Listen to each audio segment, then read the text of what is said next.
Yo, yo, yo, yo, yo. What's good? What's good, Lewis? Yo, what's cracking? Yo, what's cracking, YouTube? Y'all already know what's going on. Y'all already know what's going on. This the Hooligans podcast. We in a new studio, man. What's up? Shout outs to everybody in the chat. What's up, Kathy? What's up, Andrew? What's up, Mike? What's up, Glenda? Hey, Hooligans. Y'all already know what's going on, man. We got the Hooligans podcast. It's good to be live. It's good to be back. It's good to be black. You feel me? All right. So, a little bit of the rundown today. We got the Hooligans podcast, episode 55.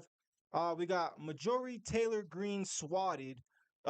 U.S. airstrikes hit Khatabib Hezbollah. We have Vivek Ramaswamy telling the guy to shut the F up. And then in the pop culture, we have Drake with his alter ego, Anita Wynn, Anita Max Wynn, Anita Max Wynn. And then, we got Bobby Carter, unfortunately, rest in peace. Aaron Carter's sister, rest in peace, died. Additionally, we have a Six Flags worker was beat up. Yeah, and that's on camera too, folks. And in our gaming section, we have Fortnite canceled for their slave video. I don't know if y'all have seen that slave video running around on TikTok. We got China is in damage control mode because I guess they're having a ban on games or something like that. And we also have, lastly, we have 10 great Game Pass games for your Xbox. You know me, I'm an Xbox fanboy. Yo, threes in the chat if you're an Xbox fanboy. Threes in the chat if you're an Xbox fanboy. Twos in the chat if you're a PS5, PS Sony pony. But hey, shouts to everybody in the chat. Betty, George, Little, Jeff, Bart, Bruce, Abel. Shout outs to all y'all, man. This is the Hooligans podcast. We about to get it started. So up first, we got Majori Taylor Greene swatted. I'm not too sure who this lady is, but that's why we're gonna find the article and then we're gonna uncover the truth. You know what I'm talking about? We gotta uncover the truth. So I know a lot of people been getting swatted, man. Let's see what's going on here. Rep Majori Taylor Greene targeted by failed Christmas swatting attempt. Uh, we'll let the shorty read, but I'll go ahead and kick it off. Republican U.S. Rep Majori Taylor Greene was the target of a swatting attempt at her Georgia residence on Christmas morning. Yo, why do I feel like I seen Never mind, let's keep going. The congresswoman and local police said, marking the latest instance of someone calling in a fake emergency to draw armed SWAT officers or SWAT teams near her home. Shoutouts to FoozyTube. The Rome Police Department quickly verified that the call was a hoax and did not send the officers to the house. Department spokeswoman Kelly Madden said, I was just swatted. This is like the 8th time on Christmas with my family here. My local police are the greatest and shouldn't have to deal with this, Green wrote in a post on X, formerly Twitter.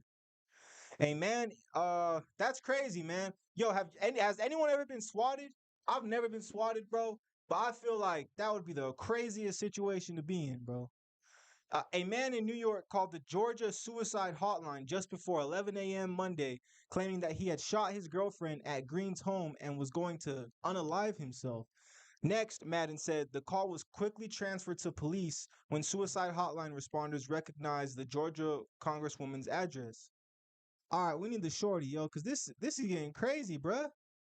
Why they coming for Majority Taylor Greene like so hard, bro? She's just Majority Taylor Greene. What's wrong with being Majority Taylor Greene? Yo, how y'all feeling in the chat? How y'all feeling in the chat? We got to oh shoot. Forgot about the phone hits.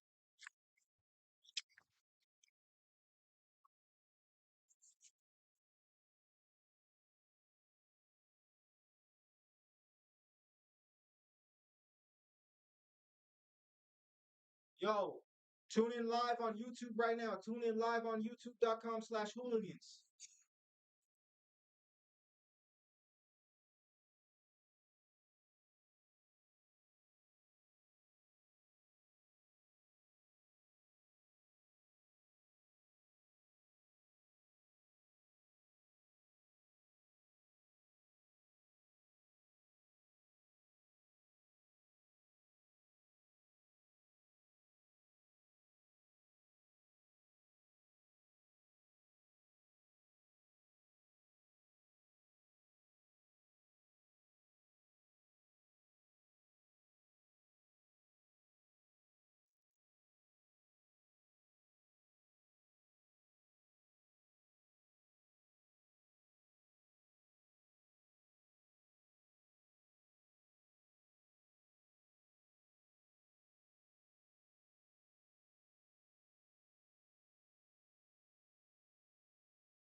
Dang, yo, so this shorty right here, she is a Republican. Let's see who this girl is. Who is majority criminal? Say, I need, I need a Taylor. U.S. Representative Taylor Green. It's a nice website. Ah, websites be getting claimed.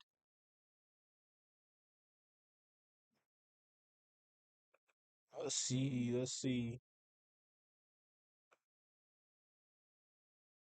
All right, we'll go with a Wikipedia.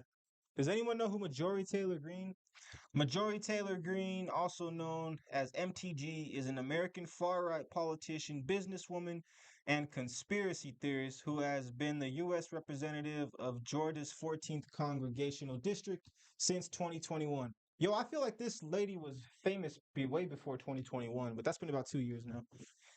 A member of the Republican Party, she was elected to Congress in 2020. Ah, there we go. Following the retirement of Republican incumbent Tom Graves and reelected in 2022.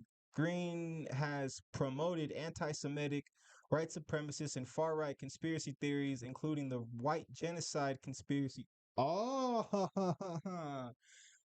well, this might be why she's getting swatted. I'm just gonna keep it a buck 50. Um, What is the white genocide conspiracy theory? Yo, we gotta check that out. The white genocide, white extinction, or white replacement conspiracy theory is a white supremacist conspiracy theory that states that there is a deliberate plot, often blamed on Jews, to promote misegregation, interracial marriage, mass non-white immigration, blah blah blah blah blah. I mean, here's the thing. Until it's actually happened, like I always say, you can't really be crying wolf like that because it hasn't happened. Has it happened? Did any white genocide happen here in America?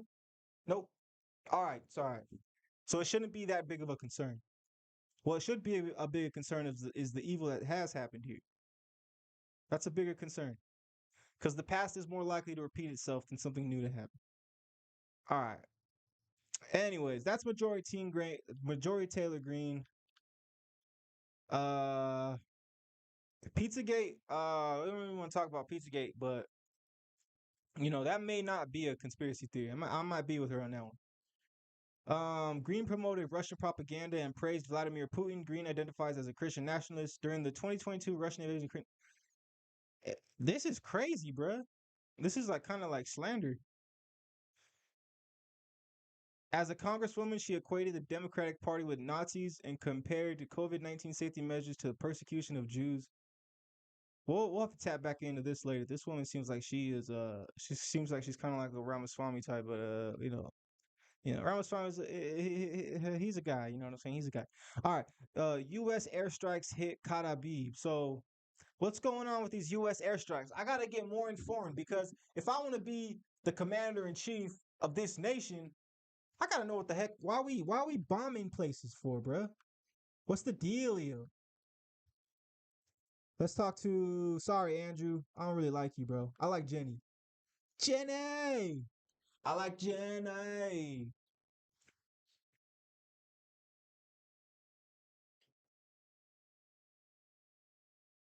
Come on, buddy.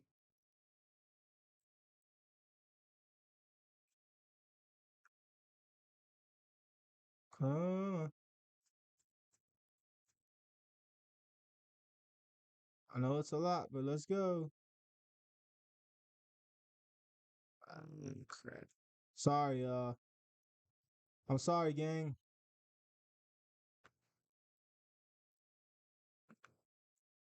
Hold on, hold on.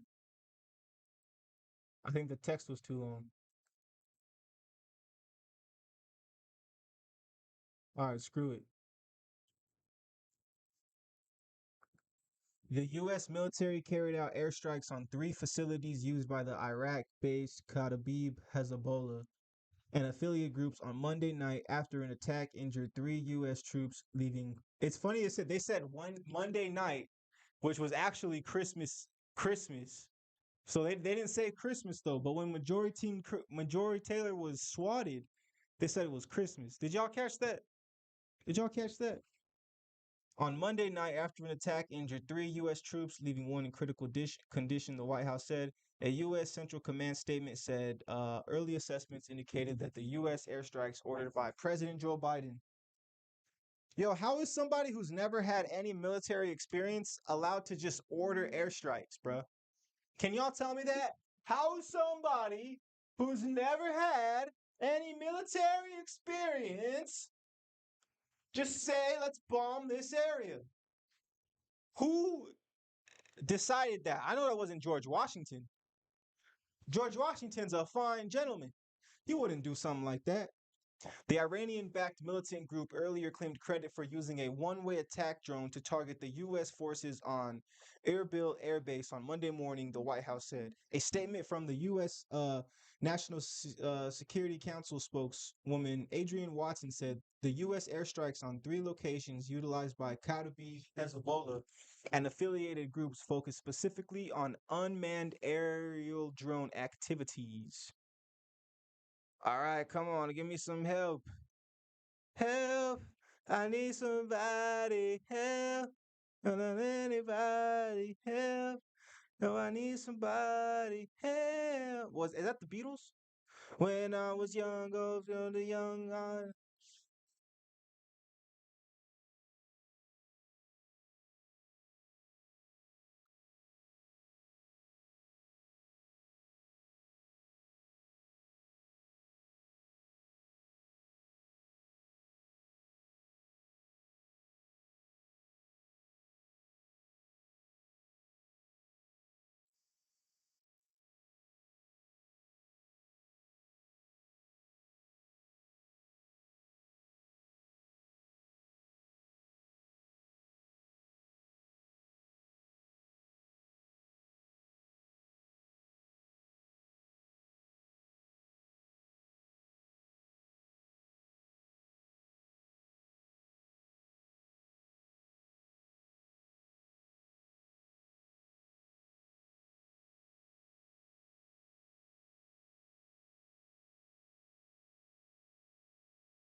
Yo, yo, yo, yo, yo.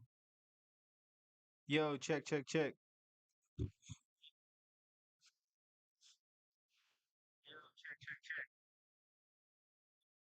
Oh, my bad, y'all.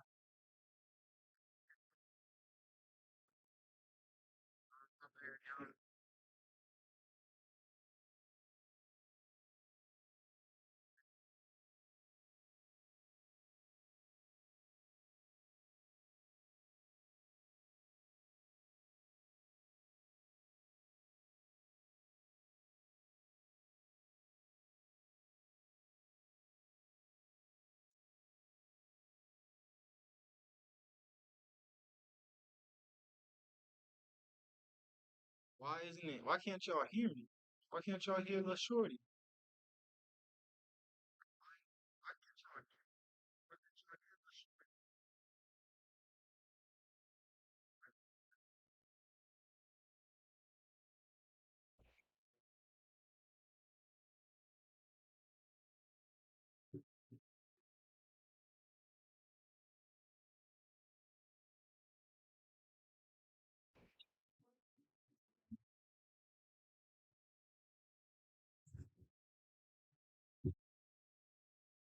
What the heck?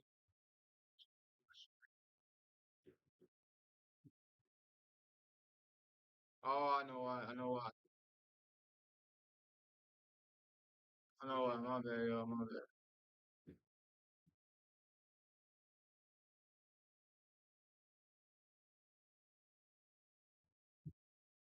Out in response to the Erbil attack and other attacks against U.S. forces in Iraq and Syria. Should work now. Austin called the U.S. airstrikes necessary and proportionate.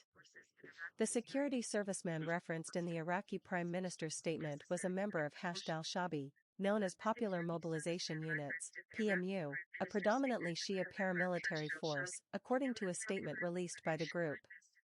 In 2016, the Iraqi parliament passed a bill recognizing the Shia militia fighters as a government entity operating alongside the Iraqi military.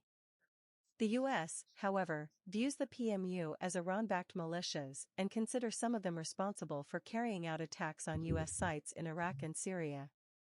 This headline and story have been updated with additional information. CNN's Akil Najim contributed to this report.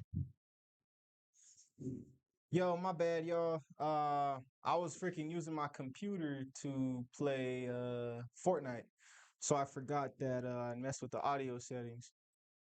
My bad. But so, anyways, it seems like on Christmas they carried out an airstrike. Um, I gotta look more into this. The Iraqi government, however, said in a statement, one security serviceman was killed and 18 others.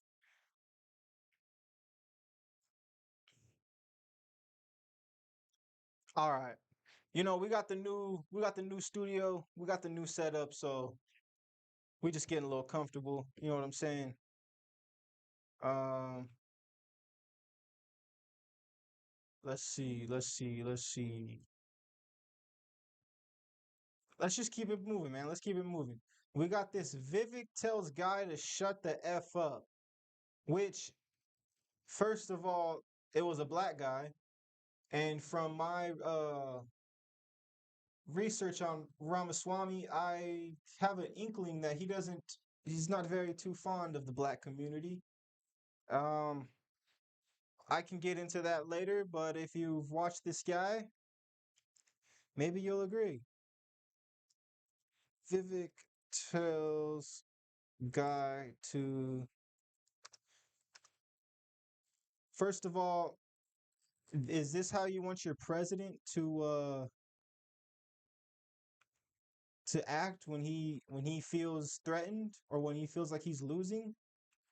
Is this how you want the president to? I'd like to see him talk like this to Xi Jinping, which he probably Visiting would, the because cult this of this Scientology dude so got an you don't ego. have to. But it's like it's whimsical, bro.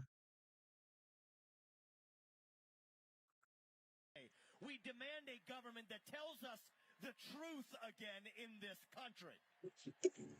That's what we require. We can handle the truth. That's what it means to be a citizen of this country. So I say that on that last debate stage to a bunch of Republicans that are shaking in their boots. These are the things you're not supposed to say in the Republican Party even today. And then you get the mainstream media. You got this character, Van Jones, on CNN afterwards saying, this is the rise of an American demagogue who's going to live 50 years longer than Trump. This is dangerous. I am shaking. That's what he says. Just shut the fuck up. At a certain Wow. point, Wait, hold on. Hold on. Bakara la shakiere mene. Yo, Ramaswamy, he doesn't even believe what he's saying, bro. And the fact that he said this to a man that wasn't even in the same room as him. I'd like to see Ramaswamy say that to him when they're in the same room. Because this is giving me real Elon Musk vibes, bruh. Like, oh wow, if I use cuss words, they will like me. Yo, this is pathetic, Vivek Ramaswamy. This is pathetic. Um, it seems like he kind of struck a muscle with that because that is your whole play. You are pretty much the youngest politician right now, and it's looking like the presidential spot throne is in your future, but it's also in mine, Mr. Ramaswamy. So just know that you're being watched very carefully, very carefully, Ramaswamy. No, but let's keep it going. just shut the fuck up. Turn Van up. Jones at CNN.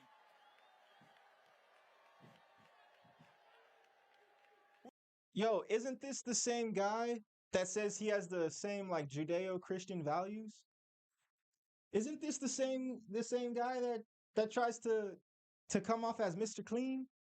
Wait, isn't this the same guy? He says they have the same Judeo-Christian values. That's what he said, right? Because I think you're not allowed to cuss in the Christian sphere, in the Christian zeitgeist. This is considered a sin. So it's like, wow, Ramaswamy, this is the example you're setting. This is the example you're setting for the young America.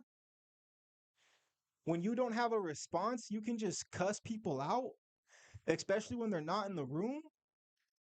Makara la dekie muhuku bashati ene makahie de lo kuhu. Ramaswamy, you're easy pickings, boy. You're easy pickings. I wish you would tell me to shut the heck up, bruh. I ain't even gonna repeat that because this is a family show.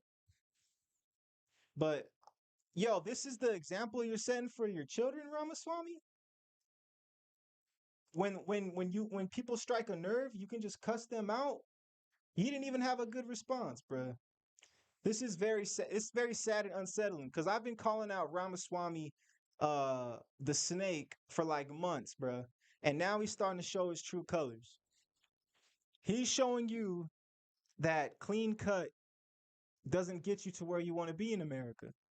And that's why his checkered financial past is starting to match his character that he's showing. Let's watch this one more time. We demand a government that tells us the truth again in this country. That's what we require. We can handle the truth. That's what it means to be a citizen of this country. So I say that on that last debate stage to a bunch of Republicans that are shaking in their boots. These are the things you're not supposed to say in the Republican Party even today. And then you get the mainstream media. You got this character Van Jones on CNN afterwards saying, this is the rise of an American demagogue who's going to live 50 years longer than Trump. This is dangerous. I am shaking. That's what he says. Yo, Mr. Ramaswamy, why isn't he allowed to have an opinion? Is it because it's not in favor of you? So if someone has a different opinion about you, your response is to tell them to shut the F up? Well, that wouldn't be my response, America. If someone had a different opinion about me, first of all, they're allowed to have that opinion. And second of all, my opinion of me, or their opinion of me, is not my opinion of me. So I would be open for discussion, and I wish he would actually have actually some choice words for Van instead of just saying to STFU like some child, bruh. Ramaswamy's a spoiled child, bruh. This dude doesn't never worked a hard day in his life. Um, by the way, Ramaswamy, that is not considered free speech. To telling somebody to shut the F up, I believe is actually considered fighting words. So if you told that to me and we happen to be in a scuffle, I believe under the court of law, I would be held found innocent because free fighting words is not considered protected under the free speech. So, and yes, there's a court case about this. We could look that up later. But yeah, man, this is disappointing to see. This is our future political America, and it's getting cheered on by the right, which is the good guys, right? And this was at America Fest, by the way, which is Charlie Kirk, Mr. Jesus Christ himself, his Christian event or whatever. So it's just kind of hilarious, honestly. It's hilarious. I had to touch on that real quick. Um, let's see what this guy says. Vivek Ramaswamy was recently attacked by this man to the right who's a CNN anchor, Van Jones. Van Jones claimed that Vivek was spewing, quote, Nazi propaganda. Well, Vivek responded, and I don't think Van Jones is going to mess with Vivek anymore. Take a look at this clip. And then you get the mainstream media. You got this character Van Jones on CNN afterwards saying, this is the Yeah, he's Vivek just looking. Oh, Elon Musk. They cheered when I cursed. Oh, I'll do that too. If Elon can say it, then Vivek can. Nah, see, cause Vivek claims to have Judeo-Christian values. I'm sorry, I gotta pull. I got this one.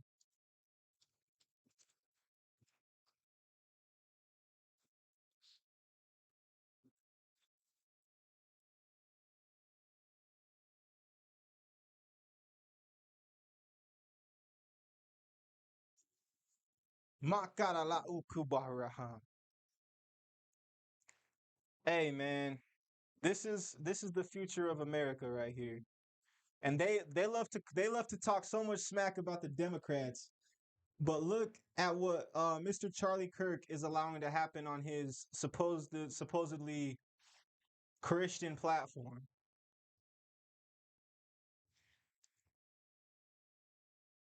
All right, y'all, we're gonna move on to the pop culture section. Um, oh yeah, I need to one more thing on this Vivek Ramaswamy. This was actually applauded by Patrick Bet David, right?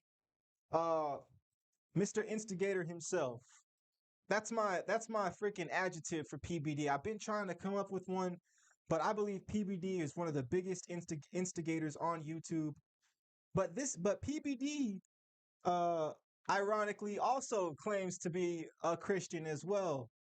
But it's like if you told me PBD was a Christian after like seeing him applaud uh possible future president telling an American citizen to shut the f up. I don't know, man. I don't know if your man Jesus Christ would agree with you on that one, PBD. Would you be willing to bet your $20 million house on that? All right. Up next, we got Drake. Let's get some comedy in the section. We got Drake with his Anita Wynn. Did y'all see this Drake Anita Wynn Max um video? This video is actually hilarious, bro. Like, how does Drake have? He has the greatest songs. Let's be honest. He has the greatest songs, but then he also has just the funniest random clips on YouTube, bro. He had the embarrassing, and then now he's got the Anita Max Win. Anita Max Win. Anita Max Win. If y'all haven't seen this, man, go check the. The You're gonna shisha's see it lit. The right drinks. The shisha's lit. The drinks are flowing. now. Anita Max Win. Anita Max Win. Roche brought me the hat that I need for this stream right here. This is my alter ego. Anita Maxwin. Anita Maxwin. The shisha. What is going on, bruh? What is going on with entertainment? This is hilarious, bruh. Anita McSween. Anita McSween. That is hilarious, bruh. That is hilarious. Anita McSween. Uh, all right. Let's see what else we got. That's pretty much it. Drake's just hilarious, bruh. Drake is hilarious. Let's see. That's that. Yeah, let's just leave it right there. All right, next I want to talk about this is kind of serious. Unfortunately, we got rest in peace to Bobby Carter, which is the Aaron and Nick Carter's sister. Um let's see. Um yeah, man. We're going to have the shorty read it and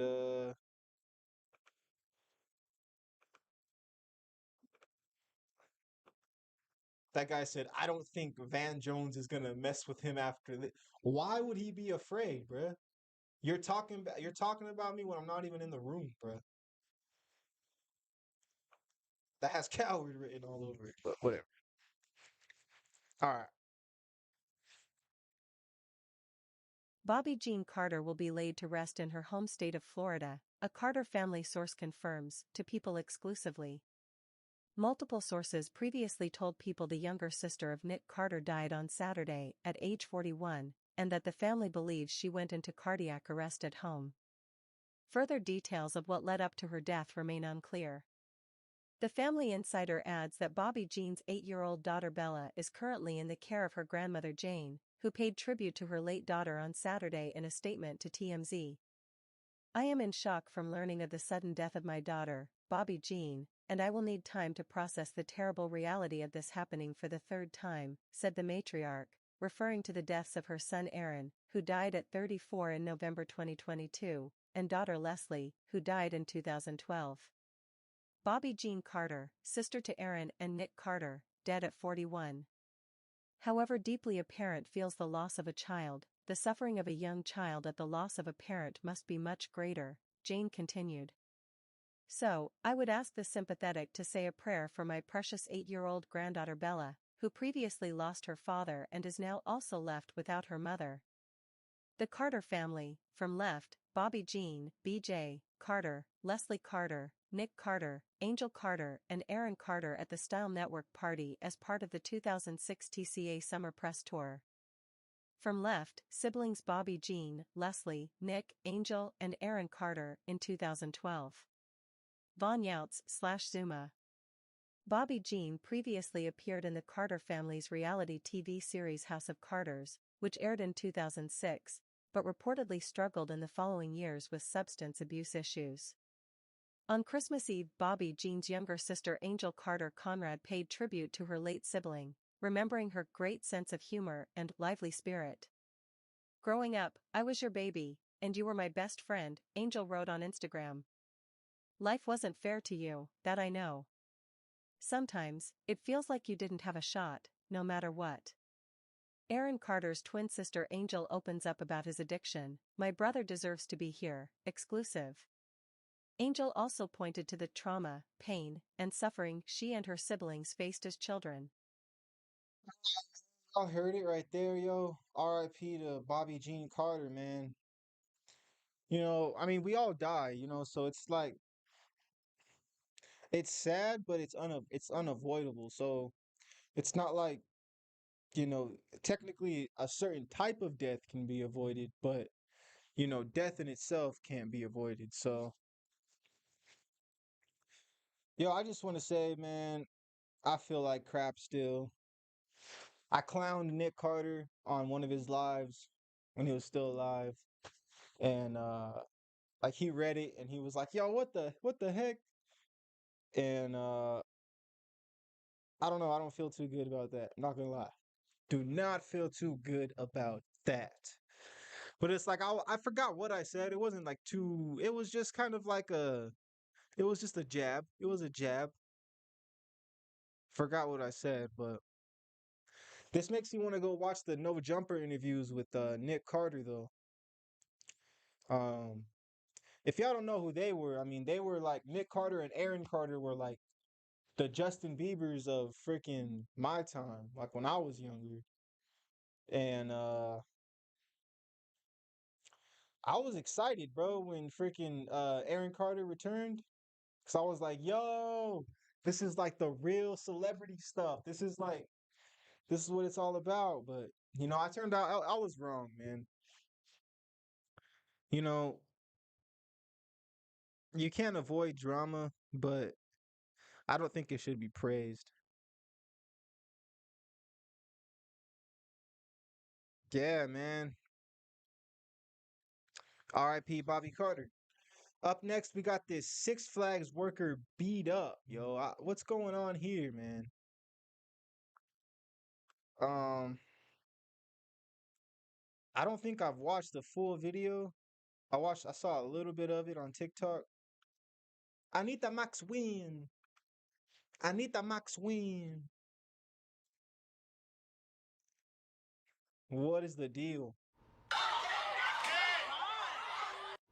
So I'm sure a lot of you have seen the viral video of the Six Flags worker getting attacked. And I wanted to jump on here because I actually did take the video and I wanted to clear up a few questions that a lot of you Yo, so this freaking guy right here actually took the video. If y'all didn't hear. have been asking. So we were waiting at the gate at Superman and the last ride came through. They let them up and all of a sudden there was a bunch of screaming and everything. and we were all behind the gate again, so it was locked. We couldn't really see what was happening, but then we started hearing like slurs and screaming, and then I decided to start recording because I didn't know what was happening. And then all of a sudden I see the worker run past me, people chasing him, and to our knowledge, they were mad that it was too late to let them off the ride after they had already sat down. But this article is saying that they were accidentally bumped. So at that point, it was happening so fast that a few people did jump over to help. A few people were calling the police. My friend was too. And I think security at that point was already coming up. It was just happening so quick. We didn't even get to see the other point of view from them throwing people's stuff. That was another video that was shared with us. But Wait, so they were mad that they couldn't get off the ride after. They were mad that they couldn't get off the ride after they were already buckled in?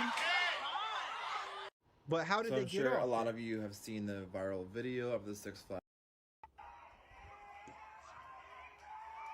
Oh, heck no.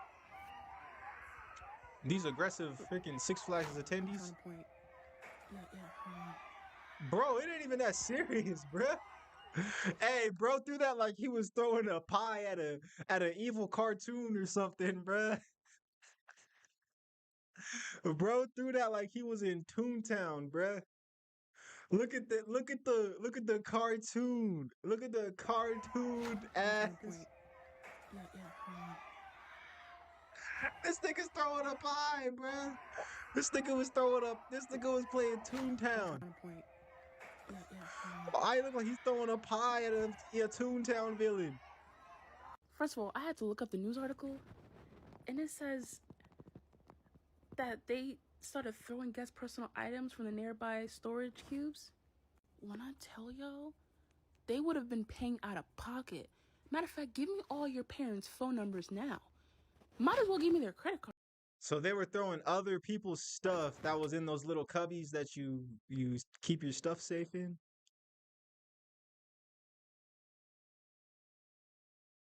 Where's the full video, bro? Let us watch the full video.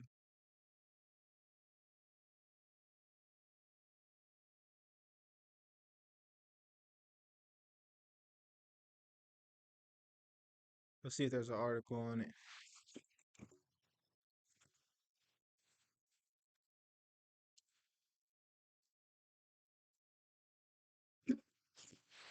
Yo, thank you guys for tuning into the stream. Thank you guys for tuning into the stream.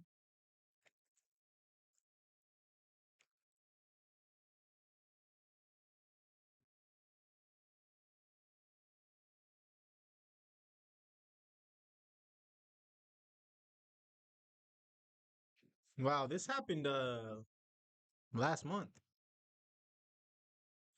In July. In July, Inside the Magic reported that six teenagers were arrested after beating up a Six Flags America employee in Illinois. The incident gained further attention on Wednesday after a witness posted a now viral video showing the teenage Six Flags employees left alone to fight back.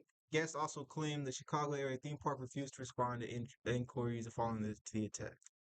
On July 8th, 2023, a 19-year-old was operating Superman Ultimate Six Flags America when he accidentally bumped into a young passenger. The passenger's friend group attacked the employee while the ride was operating, resulting in minor injuries. The teens later fled. Garner police arrested two teen girls and a 17-year-old girl and a man from Chicago named Adrian Ortiz, 18. The minors were referred to juvenile for court battery and mob action, while Ortiz was charged with battery, blah blah blah blah blah. Yo, so it was some youngins, man, acting a fool, bro. Why y'all acting a fool? That's crazy, bro. That's crazy. All right, y'all. That's all for our pop culture section. Uh, we're gonna take a little 5-minute break, but we are going to tune into our gaming section. of the podcast. If you've been tuned in, appreciate you so far. We're probably gonna have some more. You know, we haven't been able to get through all the topics because I had like five for each. So now we have three topics for each. I think we're gonna get through these, and then we'll just kind of run it back. You know what I'm saying? We'll keep running it. Um, just we're gonna have a little 5 minute break. 5 minute break. Appreciate y'all.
All right, what's good, y'all? What's good? Yo, y'all already know this had to take a little quick break. Quick break. Um, all right, we got our gaming section. This video right here is it's a little out of pocket. Um, but I'm not gonna lie, I did laugh. I'm not gonna lie. I did laugh. So we got Fortnite canceled for this Civil War slave video. Fortnite is being canceled for the Civil War. In this clip, it says Fortnite went a little too OG with the grappler watch. Trigger warning. Civil War.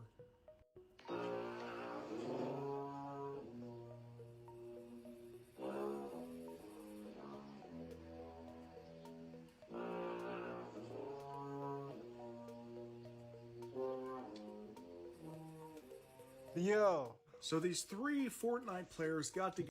nobody discussed having the vineyard and the freaking lasso whip.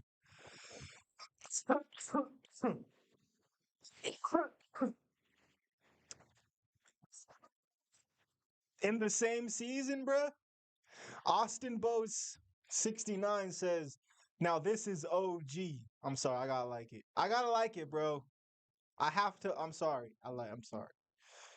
Fortnite Civil War, bro.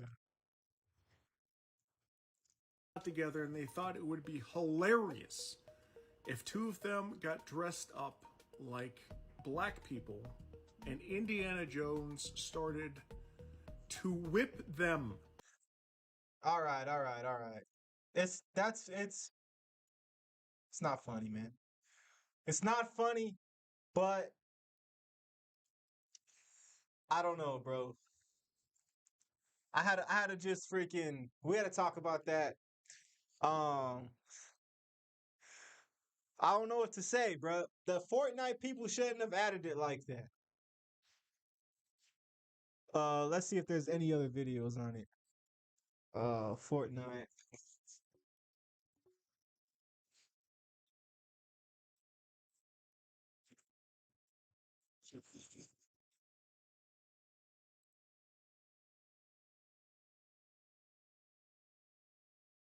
Blah blah blah. Here we go. Here we go.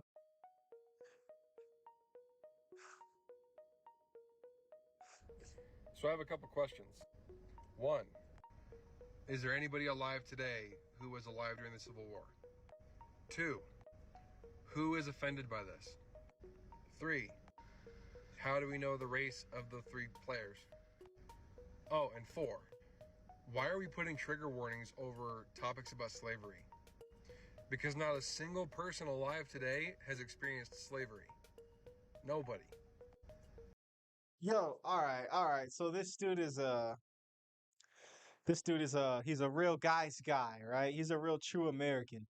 Um, he's acting as if that talking point is unique when they say, "Well, no one alive today has experienced slavery." And to be honest, that's not true. Slavery is actually going on all over the world today, right now.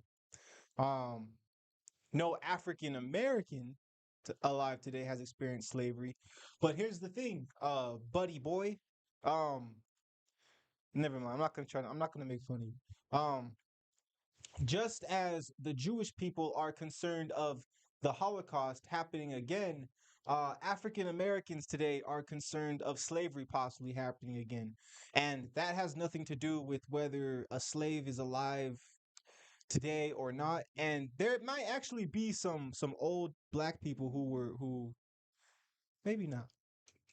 But that's still irrelevant from the point of it's probable that African American slavery in this country can happen again, um, because history often repeats itself. So that's what I would say to this. I mean, I didn't expect to have to freaking get on a soapbox about this freaking Fortnite cartoon.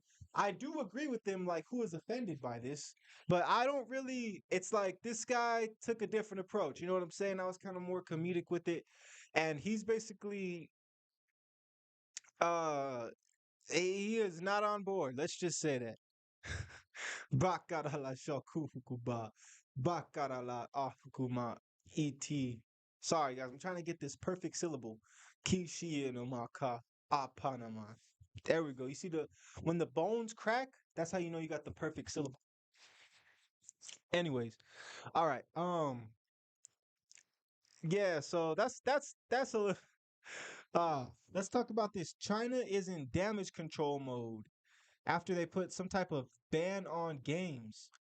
This is a little bit less pop culturally. It's a little bit more in depth.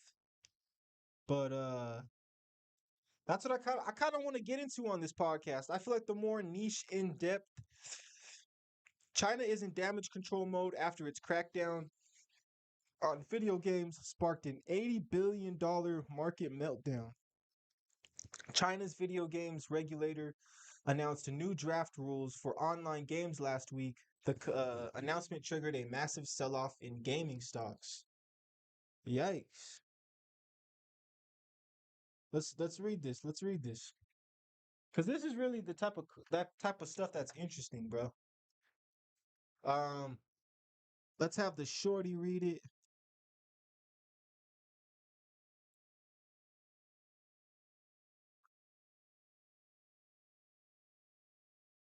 Shorty, shorty like mine, baby. Yes, I can. I get a copyright strike for that?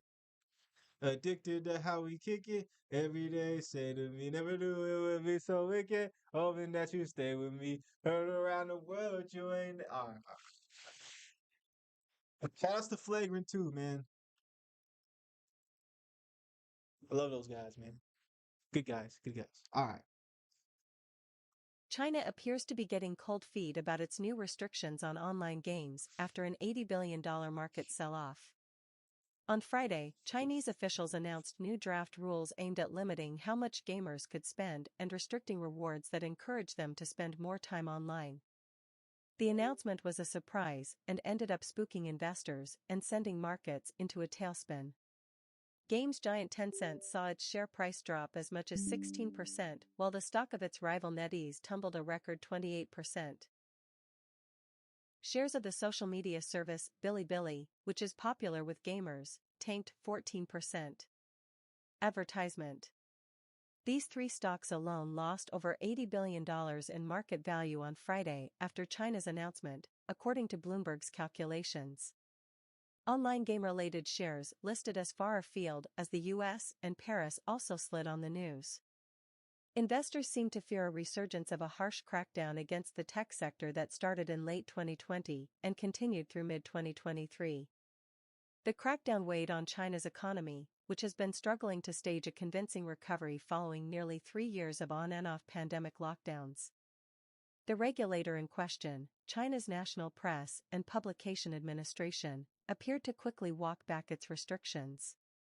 Advertisement. In an attempt to calm the market, the regulator said in a notice on Saturday that it would seriously study the industry's reaction and improve the draft rules. On Monday, the regulator announced it had approved 105 new online games, a likely sign that Beijing is easing up on its latest restrictions.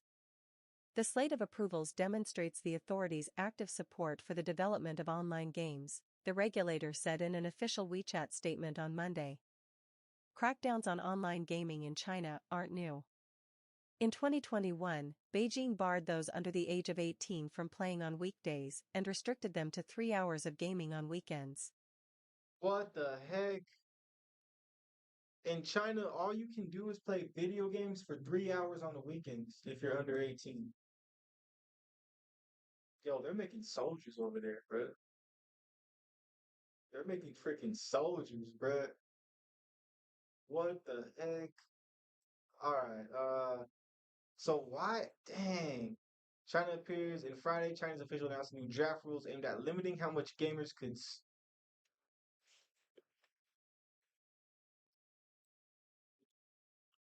Oh, sorry, y'all. How limiting how much gamers could spend and restricting rewards that encourage them to spend more time online. So China's gonna say, no, you can only spend $60 a month on video games. You can only spend X amount. Imagine if Joe Biden was like, yo, you can only spend $100 a month on video. $100 a month on video games, bro. How would y'all like that, bro? This is crazy, and this is what often Republicans mean when they're trying to say how great this country is. Yes, it's great in compared to other countries. America is the best of the worst, but that doesn't mean it's good. Okay, like, and I'm not here. I'm not one of those guys who like, yo, this country's terrible.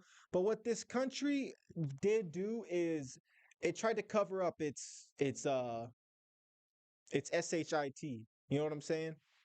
Sorry to be on my Vivek Ramaswamy tip, but I'm talking about America, not as another citizen. This country has repeatedly, the government, has repeatedly been caught trying to cover up its past mistakes, um, at the sake of often their offspring not realizing how terrible the terrible things they did to get to where they were. This country didn't wasn't formed from goodwill and hard work, bruh. This country was it was fought for. This country was not fought. Let's see. This country was essentially I don't want to say because this can you own things? Did the people who were born here own it? I don't know. But long story short, this country people killed for the other people for this country. Innocent people were killed for this country by people who are not technically, innocent. Um so that's what people mean when this country say this country's bad. Oftentimes when they say so people who say that you can't oftentimes it's like a racial subliminal when they say they bring up how great this country is and whoever says this country isn't great hasn't been around the rest of the world. But here's the thing, if you've ever had terrible friends, you know that the best of the worst friend still not a good friend to have, right? I've done that before. I'm like, yo, this person, they're not a good person, but they're the best bad person I know. You know what I'm saying? I don't have anyone else to hang out with, so I'll hang out with this person. I always end up regretting it. That's kind of like where the position America is in. So I mean, I'm ready to go toe to toe as far as debate goes with these Republicans. And by the way, I don't even like the whole Republican Democratic divide. There doesn't need to be a divide. We're already divided as a world. Why should we be divided as a country? Um, I get it. People have difference of opinions, but we can find common ground and agree on that and keep it pushing, bro. We don't have to let our disagreements stop us from collaborating or furthering along the agenda. So that's a little bit about that. I mean, in response to this China In response to China, America is looking really good, but looks are deceiving, my friend. But still, the U.S. ain't on some limiting how much money you can spend via freaking on your games. So that's good. Shout outs to the U.S. And that's pretty shocking though to see. That's pretty shocking. Can we all agree that's pretty shocking? All right, we got our next topic. This is technically our final topic. We got 10 great games for Game Pass coming to your Xbox. We'll see how long we have after this. I know my freaking camera's been kind of wonky the whole stream a little bit, but trying to get a hold of this. We got, new studio. We got freaking instruments and all that. So, let's keep it pushing, baby. Um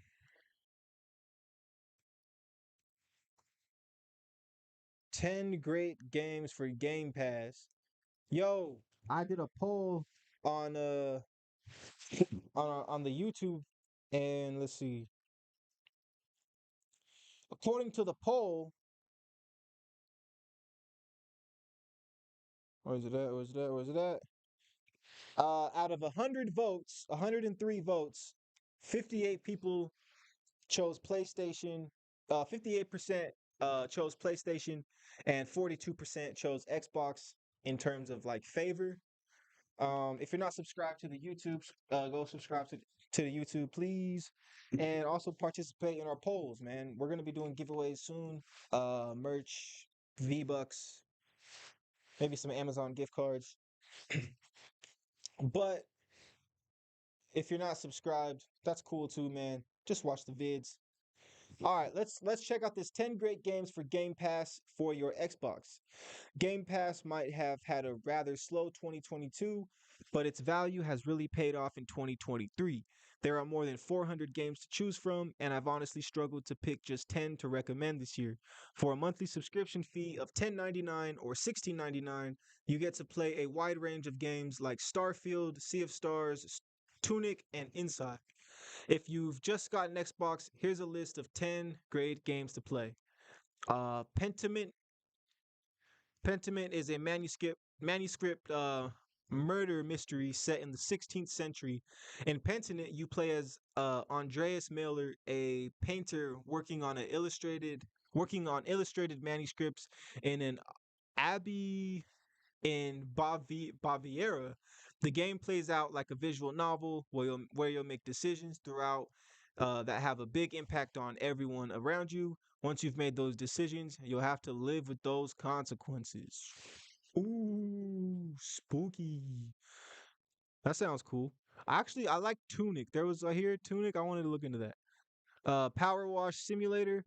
I love to slouch into my sofa and pressure wash away my day by day, by pressure wash away my day by stripping dirt from vehicles and pavements. There's something very satisfying about blasting away grime without having to physically leave your living room and do the hard work of cleaning. If you're a clean freak, then you'll love this one more than I do. Power Wash Simulator. So you can simulate doing work. I don't know how fun that sounds. I don't know how great that sounds, folks. Tunic is a Zelda style adventure that looks like it might be an easy ride thanks to the cute little fox, but the enemies are as challenging as anything you'd find in a Dark Souls game. The level design is gorgeous and there are beautiful animations throughout. As you're drilling over how pretty Tunic is, the combat and mechanics will help keep you interested for hours. Just make sure you consult the in-game manual to help you get around and understand how to get the most out of Tunic. Yo, let's look at some Tunic footage. I'm gonna freaking try and play that game. Let's see, Tunic footage.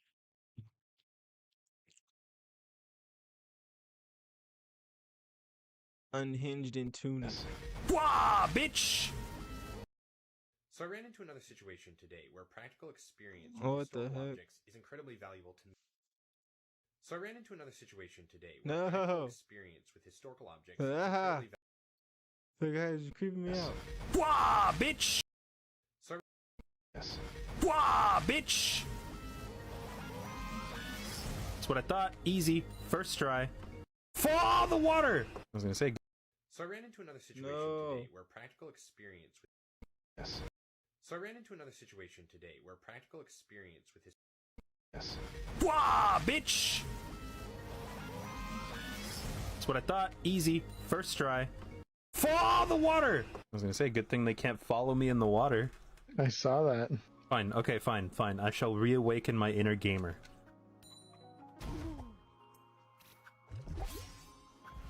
These guys suck. Hey, bitches. Happy 4th of July.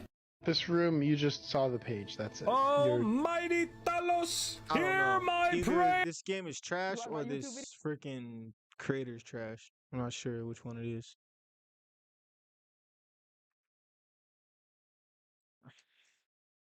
Game. Let's see. Tunic is 5 out of 5 amazing. You take on the role of a cute little fox in this isometric adventure. It starts off pretty paint by numbers. Get your sword, your shield, and then go find the 3 all-powerful stones or gems or Triforce pieces. You get the picture. Luckily, there's some pretty surprising twists and turns that kept me invested. Combat's fun and engaging. It's pretty much what if Dark Souls but Zelda, or is that Elden Ring? You're encouraged to use your weapons and items, but unfortunately, sticking to an archaic equip system makes things really difficult to swap, especially during combat. If the game gets too tough, you can turn on Tunic's invincibility mode, or another mode where your stamina bar is always full. I don't know. Kind of seems like a cheap game. It's huge and full of adventure and discovery. Be warned though, you'll need to put a good 10 hours into Starfield before it really gets going, and Bethesda is said to still be working on improving Starfield systems, including cities, maps, official mod support, and new ways to travel around. Hey, yo, this kind of seems a little lit. This kind of seems lit. Let's see. freaking Starfield.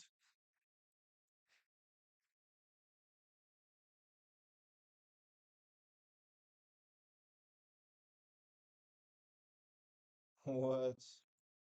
Did you know that in Starfield you can visit Dubai and find the Burj Khalifa? And it's really huge. Let's take a look at all the monuments you can find.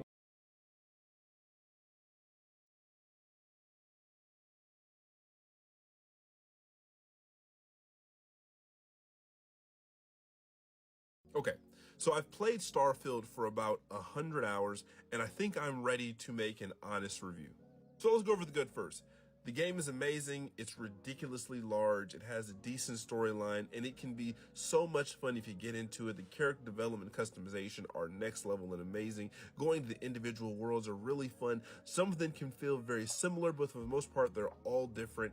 Building new outposts, designing your ship are all great experiences. More, it should have been so much more inviting, so much more. Yapper, bro. Just show me some freaking gameplay, my guy. Hey, Starfield or Cyberpunk 2077. So far, I think both of them aren't really like my style of like pace. And I love Bethesda games, man. I never played Fallout. My Morrowinds and my Skyrim and my Oblivions.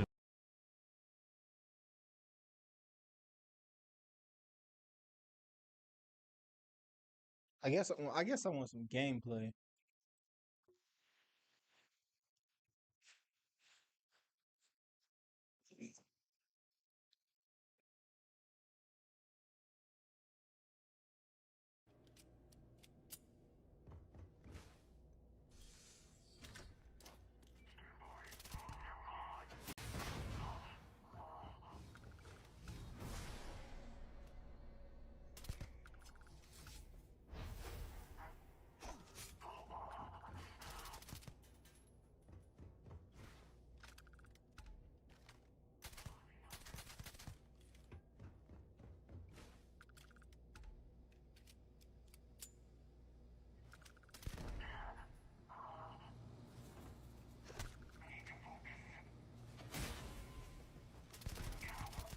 It looks all right. It looks all right.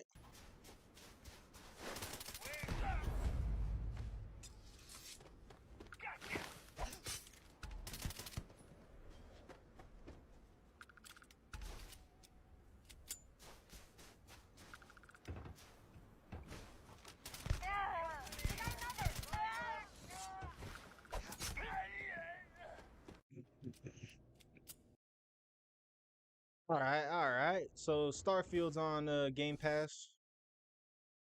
We have Inside. Inside is a platform game that starts in a grim and gray forest, which sets the stage for an unsettling and constantly changing landscape. You control a boy trying to escape a violent world that's full of shocking plot twists, only to um what is it? What the heck? Uh, a world that's full of shocking plot twists. Inside only lasts a few hours, but if you're a fan of 2D puzzle games, then this is a must play. Cocoon. Cocoon is a minimalist puzzle game. All right, blah blah blah with the puzzle games, man. Let's see. What is let's see. Sea of Stars, bro. I've been hearing about Sea of Stars. I think that was something I was supposed to play, right? Let's see. Sea of Stars gameplay. Let's see. This is the best new game to play this week, and it is included in Game Pass on day one. You have already finished Baldur's Gate 3, and Starfield is still a week away, so here is the perfect snack to play between these two big juggernaut titles. Sea of Stars is a retro-inspired turn-based RPG set in a fantasy world where the sun and moon are about to align for the first time in 100 years. You play as Valeria and Zale, two children of the solstice who must combine their powers to stop an evil alchemist from destroying the world. It's the perfect game for fans of classic Super Nintendo RPGs like Chrono Trigger or Secret of Mana. It got everything you love about those games, with modern twists that make it even better. Oh yeah, we looked about this on the Game Awards video. I might give it a Sea shot. of Stars has a literal secret developer room. You can talk to almost every single developer in their own studio, but you can't actually access until you beat the game's true ending. You'll need 4 items, each called a flimsy hammer. The first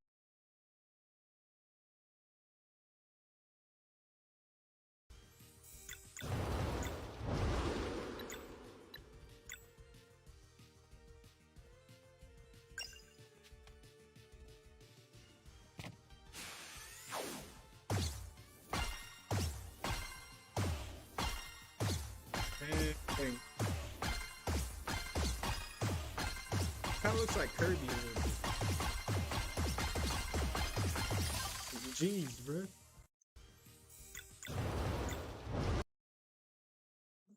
All right, Sea of Stars. I might have to check Sea of Stars out. And what's Hi-Fi Rush? Hi-Fi Rush launched as a shadow drop earlier this year, straight into the Xbox Game Pass. Tango Gameworks, the developers behind the Evil Within series, the Ghostwire Tokyo, have created a slick and stylish rhythm action brawler where you're rewarded for landing hits in time with the game's music, which really makes it feel like you're playing music live. The game is also controlled, full of pop culture references and set to a colorful visual style. Hi-Fi Rush. Have y'all played this game? Have y'all played Hi-Fi Rush? Whoops. Here we go. Let's see.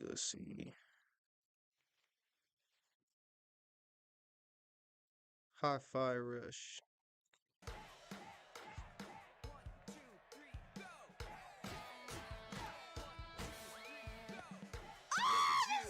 Perfect timing on that one. Looks like you're ready for more. I'm Head ready. on over.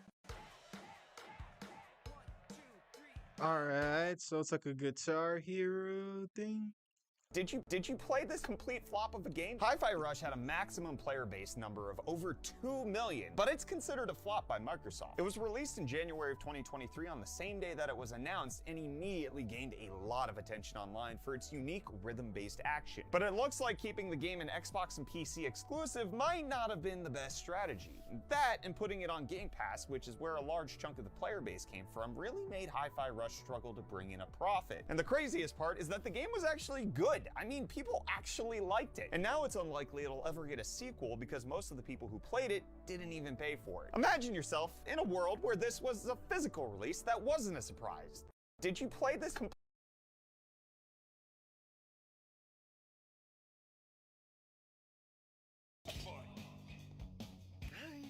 Pretty sure she wants to kill me.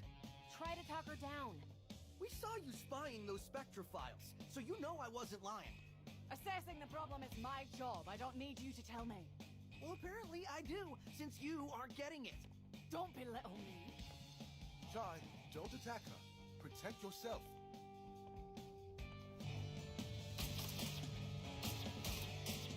Let's see this.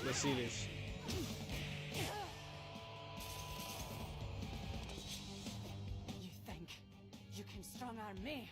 Hey, you chose to fight. Wait. Otherwise, he wouldn't have kept you in the dark. You don't know that. Jeez, bro. So much cutscenes. I didn't even see any gameplay. Come on. Music. Hey, Chai, use your magnet on the enemies to close in on them.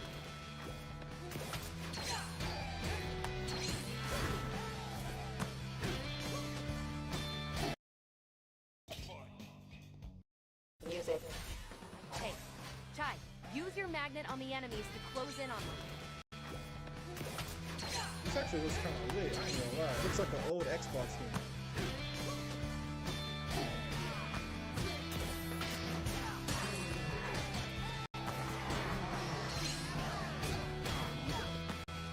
Dang, he has the guitar as a freaking, as his sword.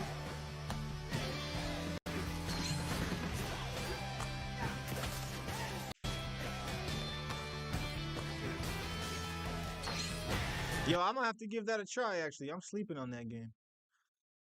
Alright, what about Lies of Pi? Lies of P. In Lies of P, you play as Pinocchio, a silent protagonist who leads you through Soul's Lake, where you have to adapt your weapons to take on many enemies in the city of Krat. There's a weapon crafting system that lets you mix and match weapons to build your ideal build.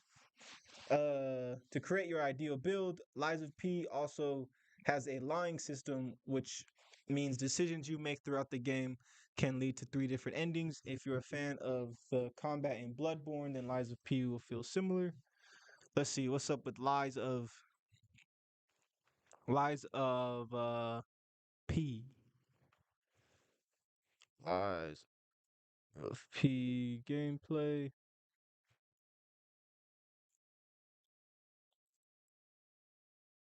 If you're finding yourself stuck on a boss in Lies of P, look back at the previous enemies you've encountered. The game does an incredible job of teaching you the skills you need to have before facing the next big thing. But it also does an equally great job of letting you move on without ever learning how to deal with X, Y, or Z. Anytime I run into a particularly frustrating monster look enemy, crazy. I always consider, maybe I should run, or maybe just kill him once and then never again, right? Well, unfortunately, I think this game plan is a bit of a double-edged sword. Yes, you get to pass through an area a little bit quicker, a little bit easier, but when it comes down to it, you're going to be wishing you hadn't. As an example, go ahead and look at this headless mannequin girl. I think you run into her twice, maybe thrice, and let me tell you what, that first time is an absolute pain in the rump, but I am oh so glad I went ahead and figured it out. About 30 minutes later, when I ran into the mad clown puppet, it turns out that one of his moves actually had the exact same parry counter. The attack may look completely different, but it's exactly the same timing. What Here are the two heck? attacks side by side.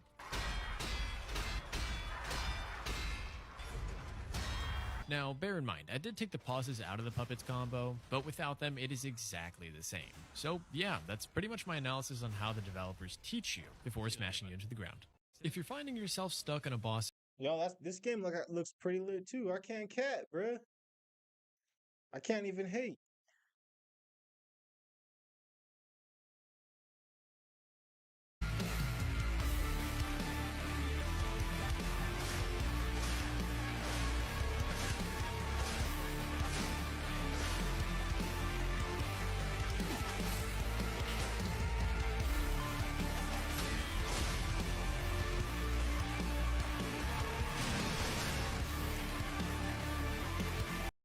All right, that's pretty lit. That's pretty lit.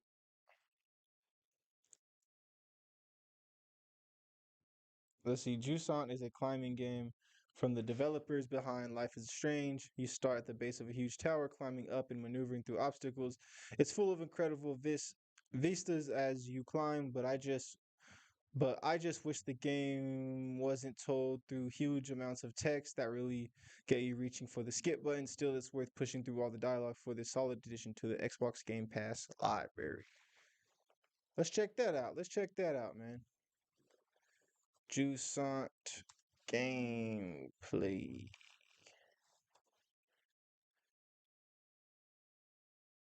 All right, all right.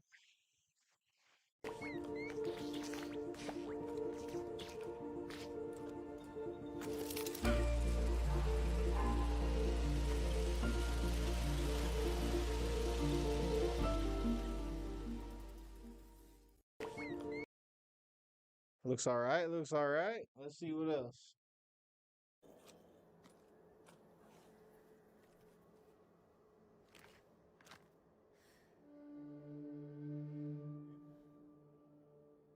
Hitting that hashish.